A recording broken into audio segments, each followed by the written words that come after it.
বলো। নমস্কার, আমরা অর্ণব মণ্ডলের বাড়িতে এসেছি। আমাদের হরিপুর সুধাস্মৃতি শিশু নিকেতনের প্রাক্তন ছাত্র।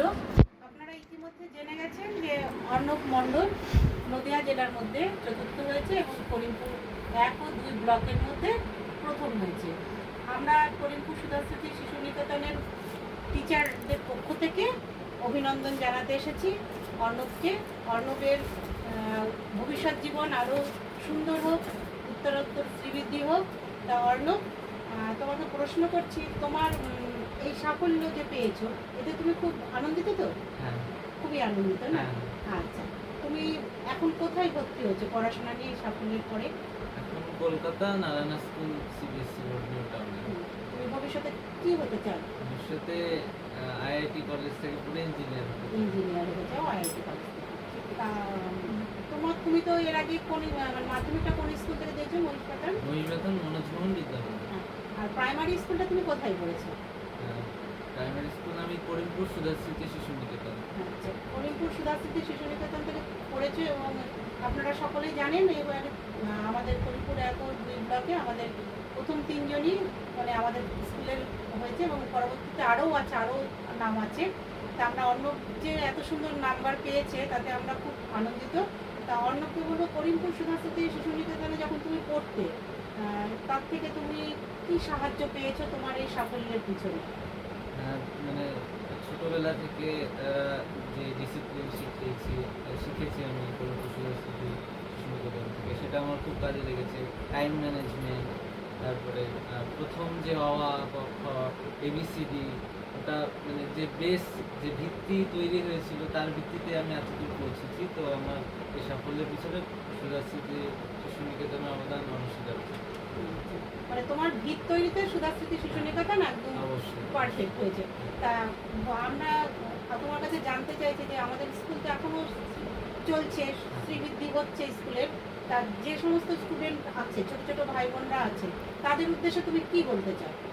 তাদের উদ্দেশ্যে বলতে চাই যে সুধাস্মৃতি শিশু নিকেতনের পরিবেশ খুবই ভালো, স্যার ম্যাডামরা খুবই ভালো পড়ান।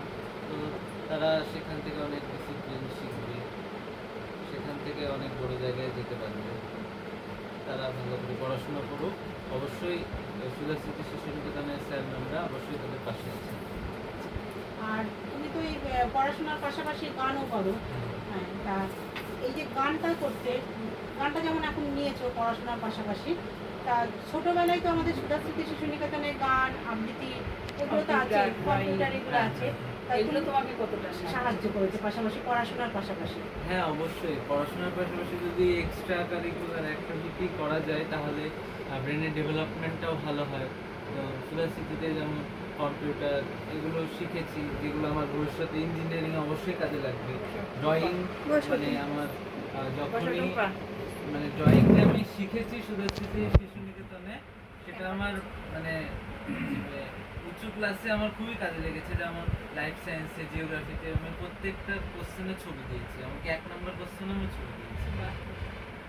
তো সেখান থেকে অবশ্যই খুবই তোমার এই কথাবার্তায় আমরা বুঝতে পারছি যে সুধাস্মৃতিতে পড়াশোনার পাশাপাশিও আঁকা, আবৃত্তি, নাচ, গান যেগুলো হয় সেগুলো ছোট ছোট শিশুদের পরবর্তী ক্ষেত্রে খুবই প্রয়োজন। হ্যাঁ, অবশ্যই মন ভালো থাকে, ব্রেনের ডেভেলপমেন্ট অবশ্যই পড়াশোনায় খুবই হেল্প করে। তাহলে তুমি ওই বাচ্চাদের, তোমার সুধাস্মৃতি যে বাচ্চাদের, তাদেরকে কি বলবে যে কিভাবে তারা এগোবে? তুমি 2-1 তাদের উদ্দেশ্যে কথা বলো। এখন যেহেতু তারা অনেক ছোট, সুধাস্মৃতি শিশু নিকেতনে পড়ছে, তো তাদের উদ্দেশ্যে বলতে চাই যে গান বাজনা করো, ছবি আঁকো, তোমার মানে তাদের যেটা ভালো লাগে, তারা যেটা মন থেকে করতে চায় সেটাই করুক এবং সেটা পরবর্তীতে অবশ্যই কাজে লাগবে। তোমার এই সাফল্যের পিছনে সুধাস্মৃতি শিশু নিকেতনের অবদান একদম তাই তো।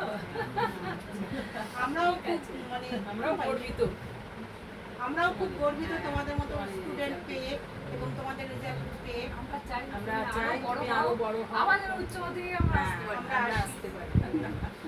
শ্রীবৃদ্ধি ঘটুক। তোমরা হচ্ছে আমাদের স্কুলের পথপ্রদর্শক। তোমাদের দেখে আমাদের যে ছোট ছোট ছেলে মেয়েরা আছে তারাও আরো অনুপ্রেরণা পাবে, উৎসাহিত পাবে। তোমার জীবন আরো সুন্দর হোক এই কামনায় আমরা স্কুলের শিক্ষক শিক্ষিকা রাখছি।